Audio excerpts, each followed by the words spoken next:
this is John Saltas, one of the Bingham boys. Of course, there are thousands of us out there, Bingham boys and girls, but the two in the room on these mics on every Wednesday are myself and Ron Yengich with another podcast. I just found out it's our 39th one. What does that mean, like 3/4 of a year, something like that, right? I believe so, yeah. And that's quite an accomplishment for two people that grew up with spike malls and shit, right? No, I mean, I can't believe that we did 9. Yeah, no kidding. I know. It didn't. When your first podcast that you listened to is the first one you broadcast. Yeah, I mean, really. So I was just reminded today, just driving in. I saw you going down the street, and I was listening to the radio. Didn't catch you right in time, but I got this newfangled thing. I used to have tuners in the car, AM radio. Now it's Sirius, and listening to Sirius, and I popped between two channels, and one was the Beatles. And they were playing the song "I Will," which is just, it's in my top 3. I love that song. And it's something with the White Album. There were so many Beatles songs that could have been hits if they were released as hits, but they're album hits instead of single hits. Well, before we start, I mean, just that point.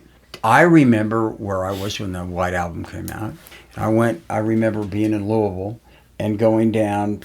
I was in Kentucky at Kentucky Southern College, and going down with a good friend of mine named Steve Thomas, who loved music and who was a musician, and going down to there was a mall not far off of Shelbyville Road by where Kentucky Southern campus was.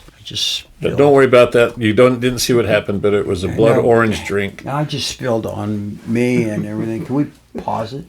Oh, let's not. Let's watch the. I don't want to watch the water get into my iPad. Oh, well, that is a problem. Yeah, if possible. Well, we can keep talking, I guess. Well, why are you drinking blood orange for a start? Because it's an Italian drink. I'm celebrating. Oh, I get it. Yeah, it says Ciao on there. I'm celebrating the Italian Pellegrino. Right. Baseball team getting into the semifinals of the World hit a Baseball. couple home runs, those guys. We're going to maybe mention that a little bit, not just that, but just the World Baseball. Well, anyway, sorry about that spill, but you were talking about. So we went down to the mall there, the Shelbyville Mall, and kind of waited in line, and we bought that album. And I was shocked by 2 songs that I mean, the whole thing was great, but I Will and Julia. Yeah. Are 2 songs that resonate and have always resonated with me. Yeah, John used to say that Paul wrote silly love songs, and that Julia, his love song to his mother. Yeah. It's about as lovely as a ballad as you'll ever get. It really is, and he pulls it off, when they do that song. But anyway, so... those 2 songs have great meaning with me. The I Will obviously just does for me. I'm a Here, There, and Everywhere, another Paul song. Yeah. I'm that genre, sorry to say. No, I love he's also a great rocker, by the way. People rap on Paul, but he did Revolution. Yeah. I mean, he did a lot of... back in the USSR, so, he could rock. He, the thing about Here, There, and Everywhere, he once said that that's the best song he ever wrote. Paul, John thought so, too. And his bass playing is underrated. None of the Beatles were, top of their genre in their one particular... Was John the best rhythmic guitarist? Was Paul the best bassist? And George, none of them really the best, but they were all in the top in a very short conversation. And the way they blended, when he plays bass guitar on the song "Something," it's so melodic. Guys weren't playing bass that way; they were doing bum bum bum bum bum bum bum. And here's Paul batting out the harmony to George's singing on the bass guitar. It's crazy to me. I mean, I don't know the musicianship, only what I've talked with musicians who know. My good friend Jeff Hall is the one that told me, Ringo doesn't get a lot of credit, but he doesn't. Ask real drummers, they know. Yeah, and the thing about them is, it's like anything else in life. It's like a law partnership. It's like a news office. Well, they were great at filling each other's holes. It's about being a good team. Right. I mean, and being so attuned to your team that you fill others' holes, but you also stay in your own place. I mean, anyway. Well, when they came out, the drummers of the time, the Buddy Riches and stuff, would pound it out on the Tonight Show. That was their jaunt. Yeah. That was the definition of a great drummer then. And Ringo comes along, and he's mopish and all this kind of stuff, and it looks like he's plotting, but he's absolutely not. He's a left-handed drummer, and the way he has to therefore play his drums gives a different different feel to it. But he filled all the gaps, and George filled all the gaps. They weren't trying to like, okay, I'm going to do the best guitar solo ever. No. They just, anyway. So I switched off from the Beatles, hit my other favorite genre, which is Motown music. And right away, the song, my other favorite song, another in the top 5, is My Girl. And there's a couple of reasons for it to be in my top genre. Love the Temptations. But the idiosyncratic reason why I like it is, this is an odd story. I found myself in Memphis on a train ride, family train ride. We decided to Amtrak around the country and stuff 20 years, I don't know, a long time ago. And we're in Memphis. I became ill, was taken to the emergency there, not because I was in emergency need, but there was nothing else. There wasn't an Instacare or whatever late at night, and somebody says, just go over there, which was like next door. And so I go in there, and they ask me a couple of questions. Next thing, they're wheeling me into like, you're going to die soon, kid. If you had an accident, you go on this line. If you're having a heart problem, go over here. They put me in that line. And next thing, they run tests and all this stuff. They determine that, this is on a Friday. They determine on Monday they're going to have to do emergency surgery to like replace the heart that's blown up, and a third of it isn't working, and all this kind of stuff. My family's in the hotel, and I've got it anyway. I said, no, you're not going to do it. Well, they said, you have to. I said, no, I don't. I'm not going to do it. People need their families around. My family's leaving on a train tomorrow morning back to Utah, and they're not going to stick around. And I said, well, you can't go. Well, they left. My family left on the train. Meanwhile, I told them I ain't doing this.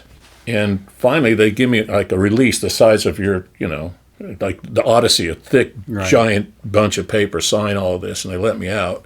So I had to fly back home alone with the predicate that I immediately check into St. Mark's Hospital, should I live, So I go there, and the guy that night, he's like, I don't see what he sees. I don't know what he's talking about. But you got the other doctor. Yeah, the guy in Memphis. So I go, well, what? He says, but you've done this part. I'm checking you off. And the second part is, for your release, you got to come in for an angiogram, and that's scheduled for tomorrow morning at 6 a.m. or something. That scared me because everybody I knew had an angiogram, ended up valve replacement or something, right? Bypass. So I do that. And when I went in to have it done, I'd never had a test like this before. And the doctor's preparing, and he says, what do you want to listen to? I go, what do you mean? He says, well, we're not putting you out all the way, so what do you want to hear? And I go, I don't know, what music? He goes, and he says, how's this? And he plays My Girl. Oh. The guy in the booth back there, like I had a DJ, my own DJ, and here comes My Girl. And so suddenly I just chilled down, and they do this thing, and he shoots up at the veins. 20 minutes later, he comes and sees me. He says, get the hell out of here. That guy's an asshole, whoever it was down in Memphis. You don't have nothing. Really? Wrong. And he goes like this. You are a lucky little bastard. Both these guys, by the way, in Salt Lake, knew me via the paper. And so they were kind of like, John, it's okay, And I go, who are, and they read City Weekly, right? So, and I didn't know them. And he goes, look, you smoke. That's a strike. You're overweight. That's a strike. You have a stressful job. It's a strike. Something else, cholesterol, it's a strike. And number 5 is family history. You have nothing wrong. He says, I don't know why. I've never seen anybody go 0 for 5 on this shit before, but you have nothing in there. I go, nothing. He says, no. I said, maybe there's a little something, but that's maxed. And I said, are you sure? I said, he goes, yeah, well, angiogram doesn't lie. Mm-hmm. You have no blockage, let alone a third of your heart gone. So that's why, My Girl, because it just sings to me like optimism and hey, I made it through and all that kind of stuff. It's a lovely song. That's kind of a weird story, but anyway, years later, 15 years later, I read that Memphis is ground central for like unnecessary surgery. Really? Yeah. So they almost took you in for one too, huh? Yeah, except I said no, I don't want to do this shit. I ate some kind of Swedish Japanese fusion meal or something like that, and I'm sick. I wasn't. Oh, well, there you go. I mean, that answers everything. I know it's Swedish. That's kind of an oxymoron. There's odd mixes, but that might have been one. Well, I think that the thing about, do you know who wrote My Girl? It's a guy, somebody in Motown, but I don't know the author. Smokey Robinson. Okay. Smokey Robinson writes it with a guy named Ronnie White and one other guy. I know this because that's my favorite Motown song too. It's top 10, maybe top 5 certainly in my lifetime. I love that song. But he writes it, and he thinks, me and the Miracles can do this, but there's one guy that can do this. And it was it's David Ruffin. David Ruffin of the Temptations, because the Temptations had Eddie Kendrick before them, but he had heard David Ruffin do a particular song. I mean, that's how great Smokey Robinson is. That's how smart he is. He goes, there's only one guy can sing this. So he takes it to them, the Temptations, and gives it to Ruffin, and then, moves on. And when it comes out, it just stuns the world. And it comes out in 1965. 65 is your. I thought it was later than that. I checked the date. Yeah, and I didn't even have a girlfriend in 65. I wouldn't get a girlfriend for another 4 years. So no, I wouldn't get one. My for relations to it are later girlfriends, and then being in the hospital. No, I reflected it on my wife, which about my wife, which is a long time after that. But it's a great song. It's a wonderful song. But when you mention the Temptations, you have a different. It's not a better song, but it really has resonated with me over the last little while, and it's called. The name of the song is the Ball of Confusion. Ball of Confusion is a song that came out in 1970, May of 1970, May 7th, 1970. Yeah, their style had changed. Motown has changed a little bit more. Yeah, they were doing a lot of different things. I mean, they had the Funk Brothers were the band still, and they are the ones that play the tracks on Ball of Confusion. But Ball of Confusion is a song that resonates to me because of where we are today, and so we can't play the song. I would. Anybody that doesn't know the song, or anybody that does think they know the song, ought to pull it up on whatever streaming device you have. But I'm going to just quickly read the lyrics. And what the song really is about 1970. That was an amazing year. Do you remember 1970 where you were? Too well. Okay. Yes, I do. Where? Well, starting with the year, what part of in January 1970, I was recovering from a surgery on my shoulder. I just hurt myself in football. Okay. You were still in high school. Yeah. No, wait, that would be the next fall. Sorry. I was at Bingham High School, but I was a 9th grade, 10th grade, whatever. 1970 had a lot of. I had a lot of fondness for that year, actually. You're 16 or whatever I was, learning to drive and popping beers out at the Lark Mine with, buying quarts and 4 people drinking out of a quart of beer. The Vietnam War, one of my best friends, Tim Tabola, Jeff is my friend, and then his other brother, Tim, his older brother, Tim, Tim. I know the Tim. I know the both of them. Family, so, Tim had just left for Vietnam. I remember walking down the hall one day. It was in 1970, and a girl was shrieking and crying and very, very, like, oh no, oh no, oh no. Her brother had just been, her family just been notified that her brother had died in Vietnam, and that was Tim's good friend. And Tim got to Vietnam about when that guy, when he was killed, almost identical time. And I believe that's the unison of the two. His name was Raymond Moon, and he was a wrestler. I knew Raymond a little bit. He was just an older guy that, little kids hung out with the big tough guys up in Bingham, a bit on the mats and stuff. He was a wrestler. But 1970, Jeff and I worked out in an egg farm and built chicken coops. Giant chicken coops. There's 100,000 chickens living in those Oakdale egg farm chickens in Riverton. Oh, really? Oh, yeah. Earl worked at a mink farm. He's I think Earl is your age. Maybe a couple years older than me. I think I'm 2 years older than Earl. Earl's older than me. He was in the same age as my cousins at the same age. Same time. But anyway, he worked at a mink farm doing the same kind of thing and talked about that. But in 1970, it was my first year at Bellarmine College. It was then called Bellarmine Ursuline College because the Ursuline College, the Catholic Women's College in Louisville and Bellarmine had merged, and that I had gone there. That was my first year. I went there at the end of 69, 70, and that was a big year for me. I had a good year playing baseball. I played on a team.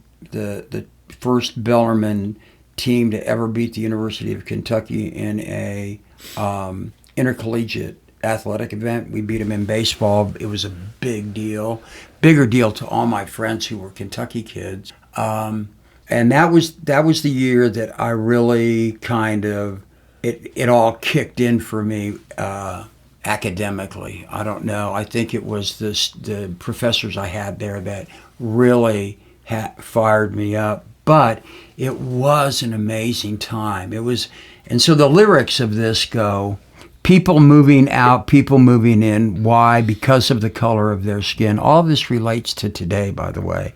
Run, run, run, but you can't hide. An eye for an eye, a tooth for a tooth. Vote for me and I'll set you free. Rap on, brother, rap on. Well, the only person talking about love thy brothers is the preacher, and nobody seems interested in learning but the teacher.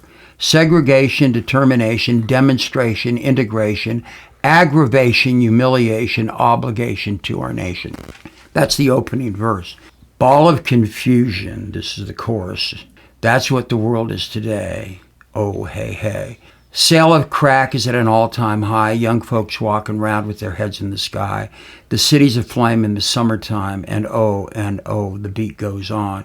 Evolution, revolution, gun control, sound of soul, shooting rockets to the moon, kids growing up too soon. Politicians say pay more taxes will solve everything, and the band played on. So then they go to the bridge. So around and around and around we go. Where the world's headed, nobody knows. Oh, great Googa Monga, can't you hear me talking to you?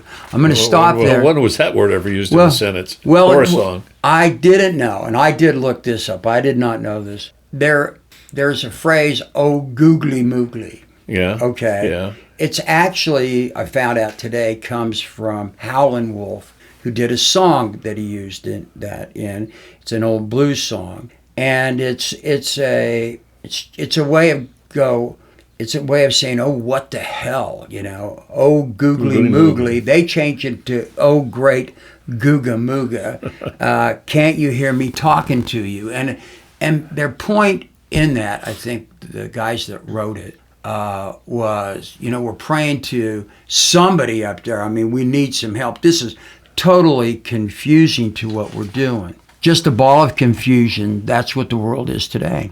And this is kind of, I bring this up because this is kind of how I've been feeling for a long time about the post-Trump 2 era, or being in the Trump 2 era. Fear in the air, tension everywhere, unemployment rising fast, attempts new records aghast, and the only safe place to live is on the Indian reservation. And the band played on. Eve of destruction, tax deductions, city inspectors, bill collectors, mod clothes in demand, population out of hand, suicide, too many bills, hippies moving to the hills, people all over the world shouting, end the war. Yeah, pretty relevant right now.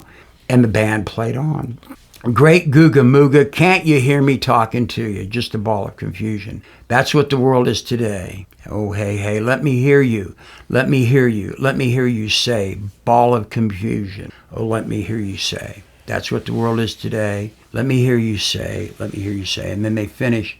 It was written by a guy named Norman Whitfield and another guy named Barrett Strawn. Norman Whitfield wrote a lot of songs, and he wrote a number, I believe, with Smokey Robinson. But when I think of that song and I look at it, I mean, it really at least puts into perspective, I won't speak for anybody else, how I feel today. And many of the same things, with a little bit of tweak, are exactly what we're concerned about today. So our word of the day then will be confusion. And do you have the Greek? Yeah, I mean, I've never used the word because my fluency in Greek is like, show me the bar, find me the bank, where's the money? So I don't use that in the context of it, but I looked it up. And the word doesn't, like a lot of the Greek words that we've used, has an equivalency in English, but there isn't in this case. And the word is singisi. In Italian, I think in Latin, actually, the way we use the word confusion is probably Latin derivative, but it means the same thing. It's like mixing together. Yeah, You know, that's exactly what it is in Italian. Fusion, con is with, fusion is something that is brought together. The Latin term, actually, it really, when you want to say, as we would mean confusion in Latin, that's confundere. And confusion is a mixing together. It also can mean a reflecting, a state of disdain, a mingling of together, a disorder, a chaos, a state of mind, something that is insecure, a perplexation, or a situation characterized by dismay, distress, disorganization. In looking at that, I mean, it just brings home to where we are, and it's clear where we are politically. I'm not talking about the politics of it now.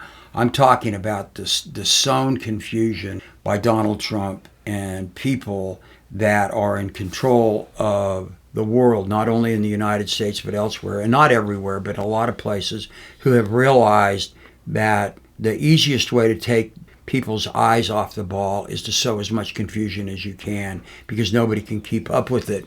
And again, going back to the Temptations song, I think that was one of the ideas that was put into that song, and the way it's written and the way the music comes out, it is that type of beat. It's type of never letting up, and saying a lot of things over and over again, because you just don't know where to grasp. Well, then, there's in fact, look at the City Weekly's.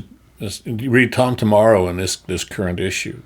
Look at the cartoon that's in there, and it's like every minute of every day is consumed by whatever Trump has said, right. And it's driving people crazy.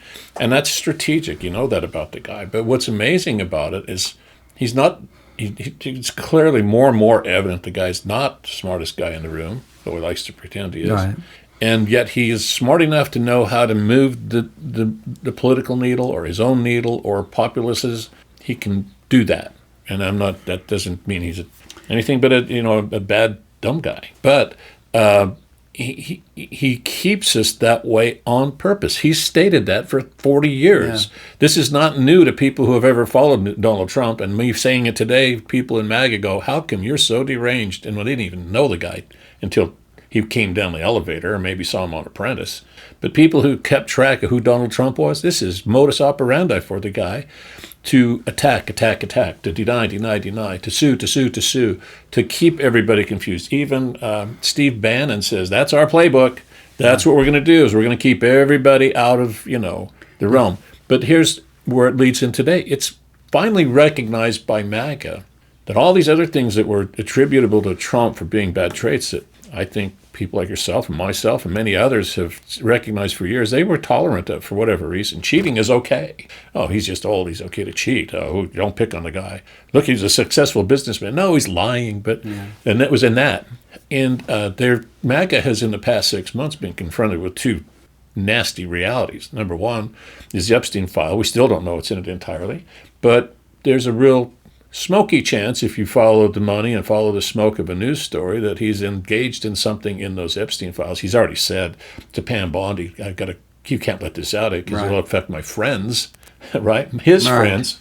So they're the victims out there, whoever they may be, 30 or 40 years later, never going to see justice as long as Trump won't let it be seen. And people in MAGA are kind of going, wait a minute, that could have been my daughter. And I will kind of draw the line. So parts of them peeled away from that one. It's like, well, about time you finally drew the line at sexual predation for about this guy, even if it is accused. And in fact, he's also been convicted. But the war in Iraq is a whole nother matter to MAGA. This guy made his whole career from 10 years. You can easily find anybody without the slightest effort can find all kinds of videos of the guy condemning Obama for being a bad negotiator. He's going to start a war in Iran. The Middle East is going to blow up under Biden. Hillary Clinton did this.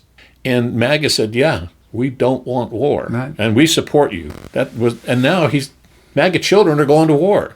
And they're going like, this is it. This is it. This is finally it for MAGA. Those two issues. This guy's gone too far. Well, I think that that's a big part of it, and a big part of MAGA, the maturation of the far right in the Republican Party is interesting, because it comes from, again, the John Birchers primarily, their revolt against Taft Republicanism, and the idea that we go through the Tea Party people, and then we go through MAGA 1 and MAGA 2. But it's a result, it's an opposition to the neocons under George W. Bush. Right. And also to a degree under George Herbert Walker Bush because of the Iran War and the Iraq War. And it is the one thing that you have to give those folks their props. They were truly anti-war. They did not want America going to war. You protect our boundaries. That's where we get the immigration deal, which obviously, in my judgment, is overstated and has been by about 100 million, but still. Well, but I mean, but it's also been that was something easy to use to show you're in support with that idea. And lie about it and then not build a wall and all the rest of that stuff. But they have been pretty clear about that. They don't want America to be the world's protector. They don't want America to be the leader in NATO or the leader in the UN. They want other people to, quote, do their share at all of their talking points. But to their credit, in this instance, they've said, sorry, this is it. We don't want this happening. And they didn't want it only because they didn't want their kids to be killed, okay? That's part of it. But it was also because they didn't want us spending money in wars in places like that, and that other people should take care of it. That's where the pushback in some instances on their part against Israel has been, let Israel fight their own wars and so on and so forth. Again, things I don't necessarily agree with. But also, that's been their deal. And it's stunning to me because that's where a lot of them are now. And I mean, big MAGA supporters of them. Yeah, I mean, how can you – this is the one. And it hits twofold. One is don't spend our money wantonly overseas on wars that we didn't ask for. Okay, that's right. What's the point of theirs? You can argue how far you go and all this stuff all day long, which we have done. And usually the word used in that case was negotiation. Right. And Trump threw out the pact that was in the Middle East negotiated by Obama, just tossed it away, and then they could rebuild at that point because there's no pact. Right. And when they did rebuild, they got the bombs laid on them and then were annihilated, but they really weren't. That's just a talking point for a minute. And then he negotiates to the point of renegotiating back to the Obama pact that he tore up. I don't get it. When you talk about a smart man playing 4D chess, that is not 4D chess move. No, the thing is this idea that he's a smart man is not true. He's a player. He's a guy that knows when he's in a particular game how to bend the rules and cheat. And there are a lot of people out there like that. They'll go along with it. And that's what he's done. But the idea that he is smart, if you're smart, you don't destroy the relationship that we've had with all of our allies since World War II. Well, if you're smart, you don't destroy the relationship you have with MAGA. Well, there you go. So, I mean, why would he? But that's been his thing. Anytime anybody has any kind of a better news rating, he knocks down Jimmy Kimmel. If it's a better movie, he knocks down something else. And he makes the movie Melania to be the movie of all movies, and it's, they bought all the tickets to it. I mean, my God. So it was just a money launderer. So he never can let anybody else shine. And as soon as MAGA starts to shine, or MAGA stars start to shine, he beats those down to the bush, too. He uses them up until he can't. His decision to go, it's his decision. Whatever is happening right now in the Middle East is Trump. It is not the United States world. We are beholden to it. He's our president. But it was him that decided that. And he went to bat for Netanyahu to do it. Somebody else's bidding. Those are two anti-MAGA precepts. Right. Fight somebody else's war and fight a foreign war. And it's costly. And he doesn't seem to think that it's... And now he's asking for help from Ukraine, who's offered help. The same guy that said, you don't hold any cards, now has all the cards. Yeah. As he belittles the guy, in the White House office 2 years ago, or whatever it was, a year ago, the asking, saying NATO isn't worth it. They're not worth it. They don't come to our supply, aid us. However, which is a lie. Well, but the thing is, it underscores that he doesn't even know what the NATO charter is. Right. The NATO can't act. NATO is an entity.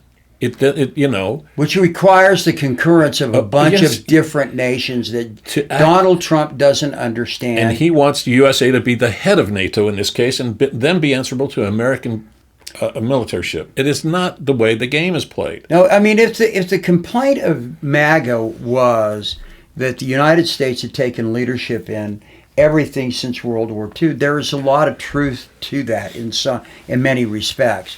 And if American firepower and intelligence in that had been the primary force in a lot of it, there's an argument that can be made about that.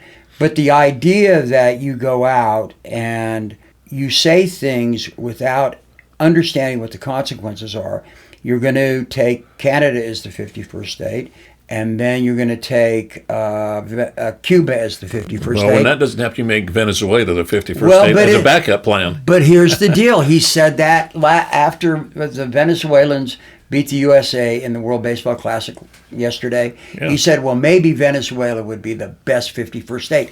And my point isn't only that that's stupid, but it is blind and foolish, and anybody that can't see that at this point just ought to go see a psychiatrist. He just thinks he knows everything about everything. He's doing the Kruger thing all over times a million.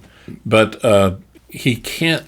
He's finally shedding some of that loyalty. They're talking loudly behind the scenes. It's pretty obvious he's probably nominated the worst cabinet in U.S. history that sits up there. Every one of them. I can't find one, and I've tried. Even Bessent might be sort of close to being qualified, but he's such an arrogant ass.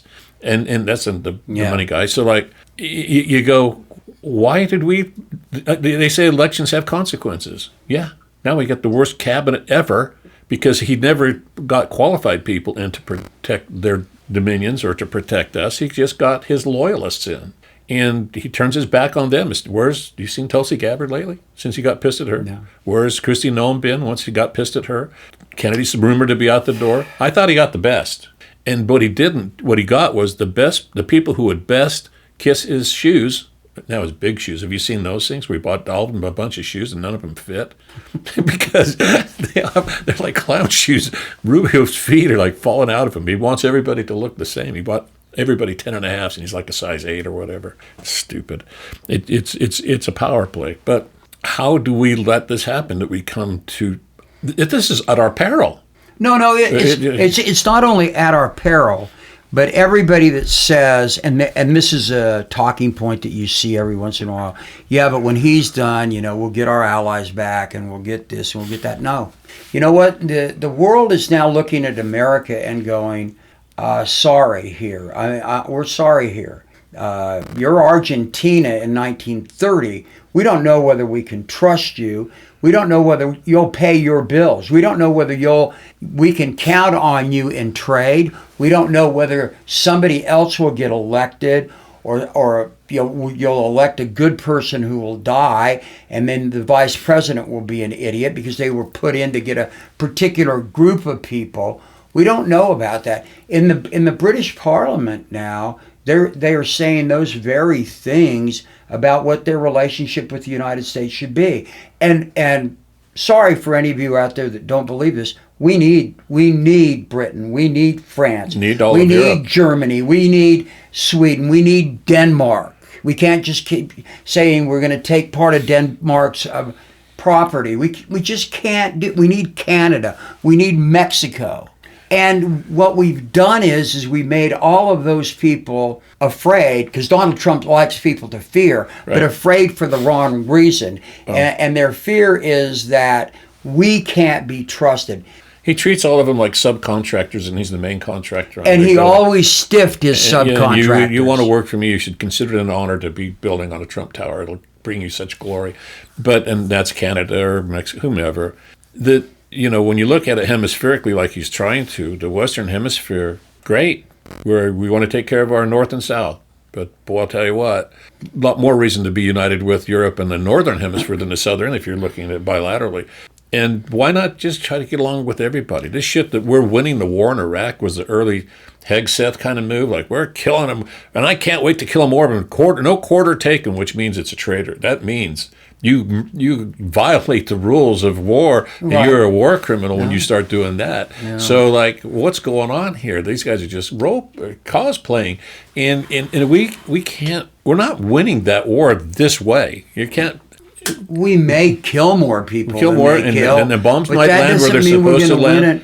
The missiles strike somebody between the eyes, and whole populations go down, or terrorists go down. But you know what? There's 90 million people there, and surrounding them, another 300 or 400 million people are going.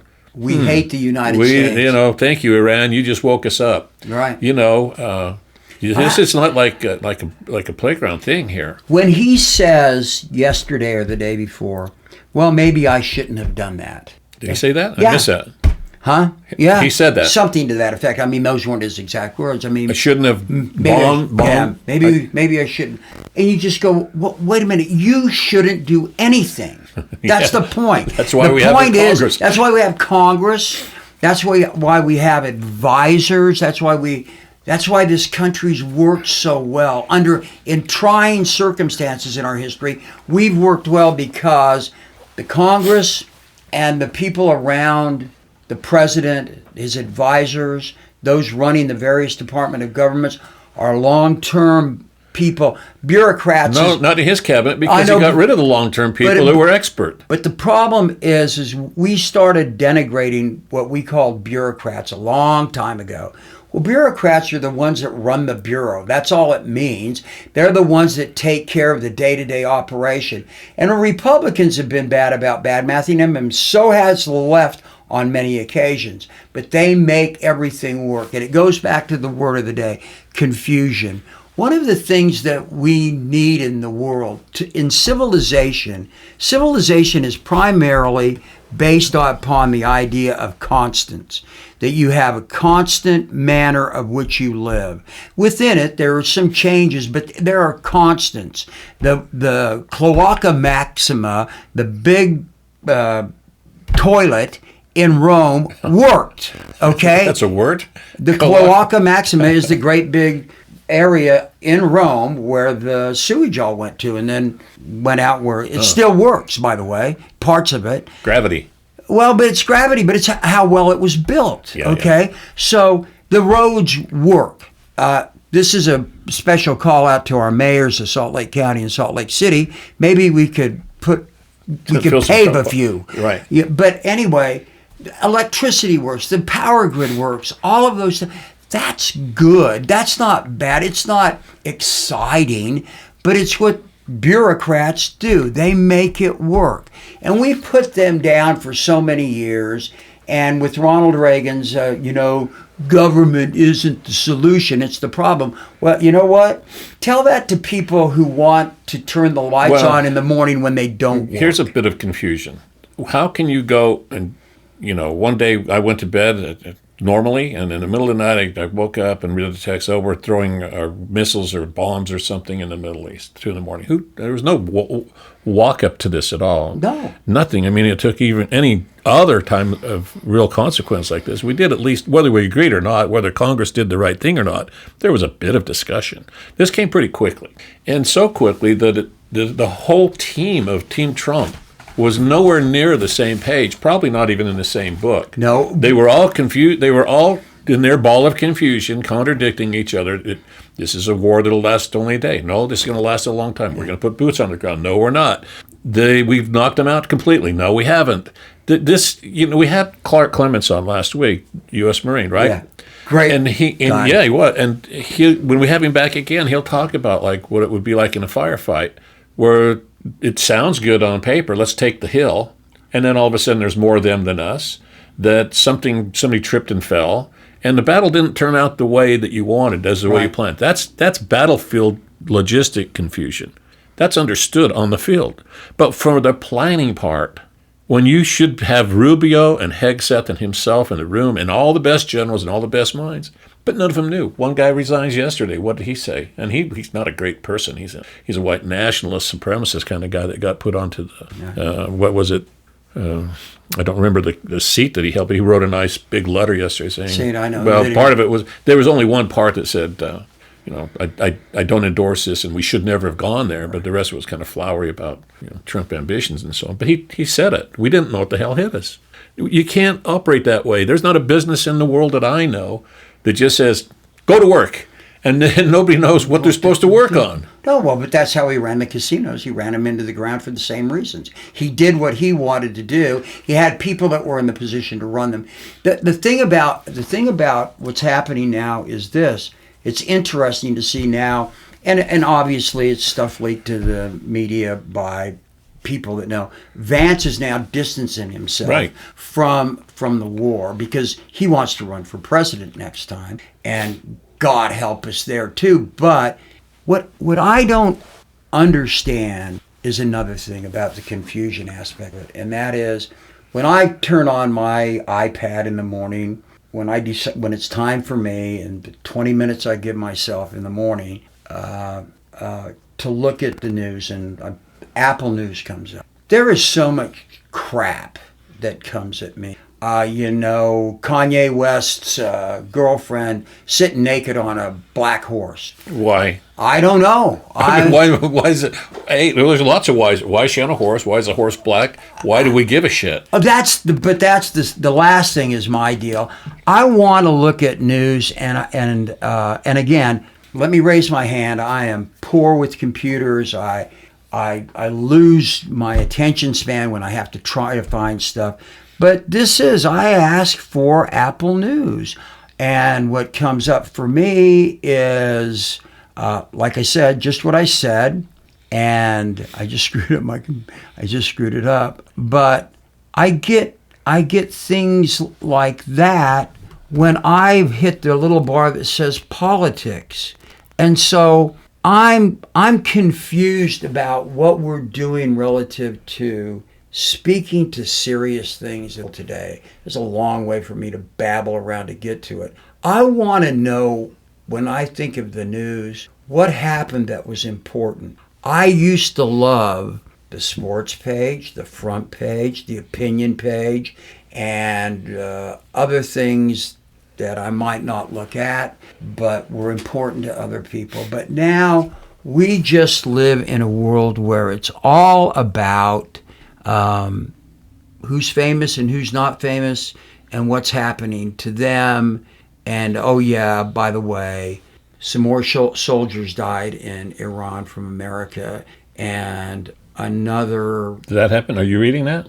No, I'm just saying it out loud. I mean, but there were some more soldiers that they believe have died in Iran, and also, some more kids died in Lebanon of the bombing by Netanyahu. And nothing's ever put together. And I think, and this gets to you, and you can answer this, I think it's just laziness. I think it's just lazy journalism. I think that they throw this shit out and hope that we hook on it. Let's make that a real topic. We'll bring some people in journalism in here to talk with us, because it's more than being just lazy. The laziness began, in my view, just 2 seconds of it, is the consumer became lazy before journalists became lazy. You call it a tie if you want. But the journalism side was it was in Reagan, in his years, when the FCC allowed conglomerates to own media came along. That one move right there doomed independent journalism over time, because the conglomerates only had one thing with their corporate master, if you will, and pay the stockholders. So they were only going to put stuff on it sold, really, or that they could benefit from. It also allowed them, meaning that they had to fight a bigger ratings war, and when they'd only put the stuff into the news, were rating generated. There was another subset of that, and that's like the Rupert Murdoch journalists method that says, well, maybe we're not going to be the most profitable news center. He might not be the right one. Ellison might be a better one. But I'm going to get out of this, owning this, what I want in my other businesses. You don't really see it on the news, but you find out that because of his sway and so on, he gets better deals, or the deal. He gets to see the president. He gets to see things happen. But the American people quit reading too. And part of the reason they did is because of this whole war on information and trust and truth. I don't walk into anybody's job. I never have. I've never walked up to a cashier at a grocery store. I've never gone to a plumber, never gone to an electrician, never gone to a salesman and said, you don't know how to do your job. You should quit. But you know how many fucking people tell me that daily? Well, everybody in the world is a sudden, they know what the truth is. They know how to do a journalist. They know how to tell a story. They know all the answers about my field. Well, that's not, and I'm serious about this. It's a pisser. I get that, and I know that that upsets you, and it should. My complaint is just a little bit different, okay? It is a little bit different. It is this. Well, I don't get my paper in the morning, which I loved. I mean, truly loved it. When the Tribune stopped delivering my paper, it was a bad month for me, literally. And I used to take both papers, and I took the Deseret News. I took them when I was single. I took them married. And I loved it, okay? When the first Kindles came out, I used them simply to get papers from around the country because I could do it. And I could go to the sections I was interested in. And my point is a little bit different, and I probably speak for very few people, but maybe not. But I want to look at the news, and I go into the first thing that comes up. And what is the news? MS Now makes its first major programming move since the change. Okay, I'm not concerned about that, but I am concerned about this, which I find buried deep down. Fire damage, clogged toilets, and sinking morale. The USS Gerald R. Ford to set sail for repairs in Crete. Why is that important to me? Because we're sending people again to fight wars, and when they're not either in safe places or the material they're being given is crap. That upsets me. I want to know that. You know what?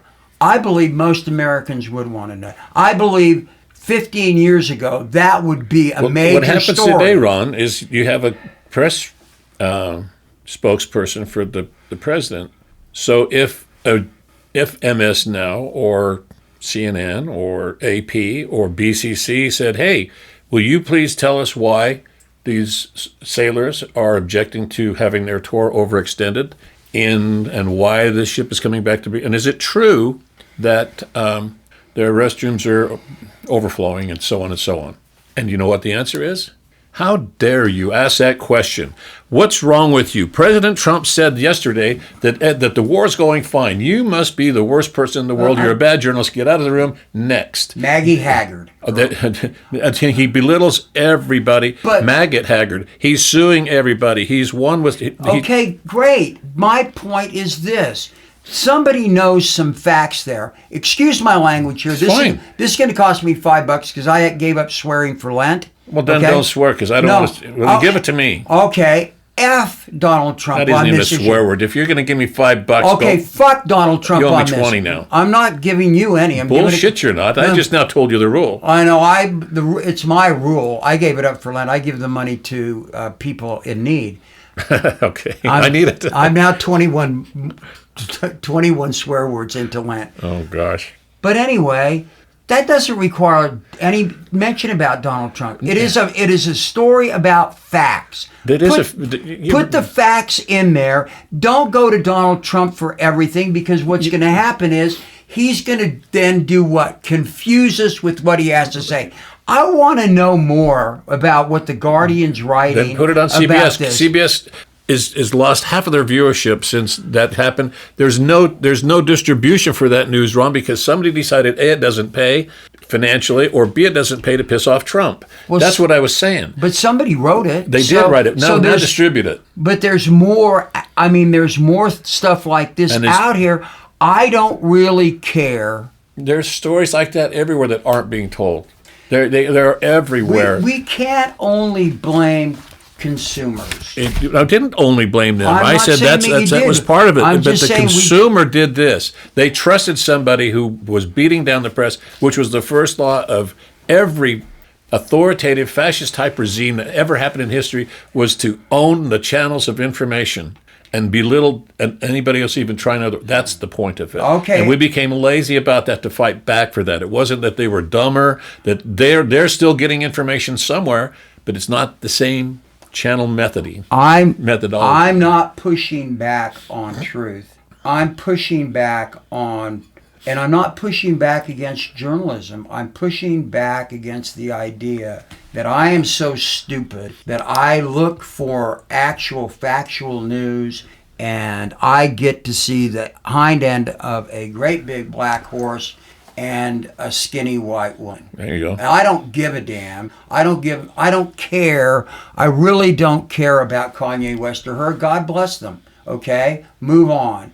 But that is what passes as gotchas. So when people want to look at the news, and again, that's just one example. I mean, there are lots of them. It's why the U.S. lost their ball game to Venezuela last night. It had to be because we're the greatest team in the world and we have all these people. How could we lose to Venezuela? Well, the fact is, Venezuela has... Louis Aparicio. Well, was he Venezuelan? Yes, he was. And so was Chico Carrasquel. And so was Zoyo Versalles and Davy Concepcion and Ozzie Guillen and Omar Vizquel and Bobby Abreu. What's that word? Never get into a war in Asia, fight a war and never challenge Ron in baseball. No, I mean... There's the two God's laws. I got a text... Way to go. I got a text last night from a really good friend of mine. He goes... This is fixed. They fixed it so Venezuela can win. Oh, really? How could they beat us in baseball? You go, well, and I started just thinking out in my mind. Vic Davalillo, Manny Trio, Chicago Cub, Andres Galarragas, Luis Sojo. I mean, literally hundreds of great players coming from Venezuela. And that's the lead story today, is that Mark DeRosa screwed up and we should have beat Venezuela. And again, I'm not putting that on the media. I'm putting it on the idea that, Ron, what I'm telling report this stuff and let us know. Well, Ron, I told you, though, the stories are not told. You know that happened. You know that the ship has troubles in the Mediterranean. We know that. You know that, and I know that. I don't know that Bill does, because maybe Bill's on a different channel. There was a time we were all on the same page. Bill is on a different channel. We were all on the same page. That's what I was saying. And the same page meant that we could trust this object to be truthful. It's been torn asunder. That has been what Trump has done since before the elevator. He didn't trust anybody. Everybody's out to get him, and people started to believe it. And as long as we keep on believing the lie that everything is fake news, because that's the way he prefaces everything, every newspaper is lying, every person like Maggie Haberman can be turned into a maggot and demeaned, every bit of that plays into that whole MAGA nuanced, I believe this guy and everything he does, to it works for him. At our detriment. You are finding that news. You are searching. So what you're telling me, what I'm saying, most people don't do 1/10 of the searching, 1/100th of the searching you do. So what you're telling me then, because it's time, is that we're living in a ball of confusion. Yeah, we are. It is. It's a ball of confusion. It's a meteoric ball of confusion. I have some of the sweetest, dearest people around me. At all times, I've got a great network of friends. And they come from every walk and stripe of life, and they say the same thing. And whether we agree politically or not, and what the same thing is what's going on? Why am I seeing this and you're not seeing this? It's confusing to all of us. And so when I can't turn my back on them and say, I'm always right and you're always wrong, because that's bullshit. And they don't want to hear that. What it really means is we all have to just look at each other in the eye and say, you know what? It's not me. It's not Ron Yengich. It's not Bill Frost. It's not that guy. It's not that woman. It's a guy sitting in a chair up here that has really played this system better than anybody has played it in the history of this country. Brought this country to its knees with his narcissism and his lies and his bad behavior. And until that finger gets pointed there, until there are, I don't want to parse why Marjorie Taylor Greene is suddenly against Trump, but she suddenly is. And there are more every day that are finally waking up they knew it already, this is the thing, but they didn't wait until they had the courage to say it, until there was no penalty for them to say it, but they're saying it. We didn't ask for this. This is not what we were sold. And that's the only way it's going to get fixed. America can't fix it by dropping bombs in the Strait of Hormuz. Can't. It's not going to work. No. Well, I get that. I mean, we got off on a thing that I took us there, but we'll have to talk about it. Well, I'm confused. And when you talk about confusion, it's hard to define confusion because you're confused. At least that's my point. I don't know what the hell I'm talking about. It's the ultimate. You know what? I think we can end on that, don't you, Bill? Yeah. All right. Well, that was good. All right, I'm not going to ask for a collection of the $20. You didn't listen as usual. I give up. Listen to me. Listen to the whole sentence.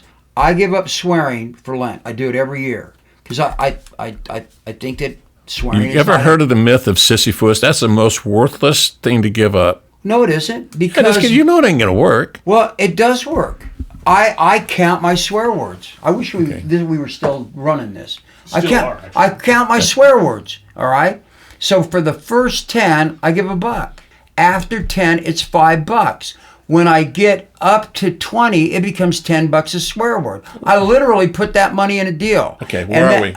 I'm at now, after today, I'm at 21 and a half. All right. So, and that's a really good year for me because I have been by this time to 110. And so, and then I donate that money generally to a food bank or something like that, okay? Perfect. There is a reason I do it, and it's because I do think I swear too much, and I also, not to get into theological differences, I do believe that when you use epithets like that, it does take you away from your faith a little bit, okay? So I do it because of that.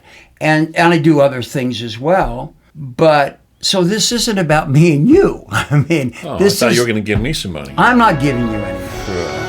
Okay? All right.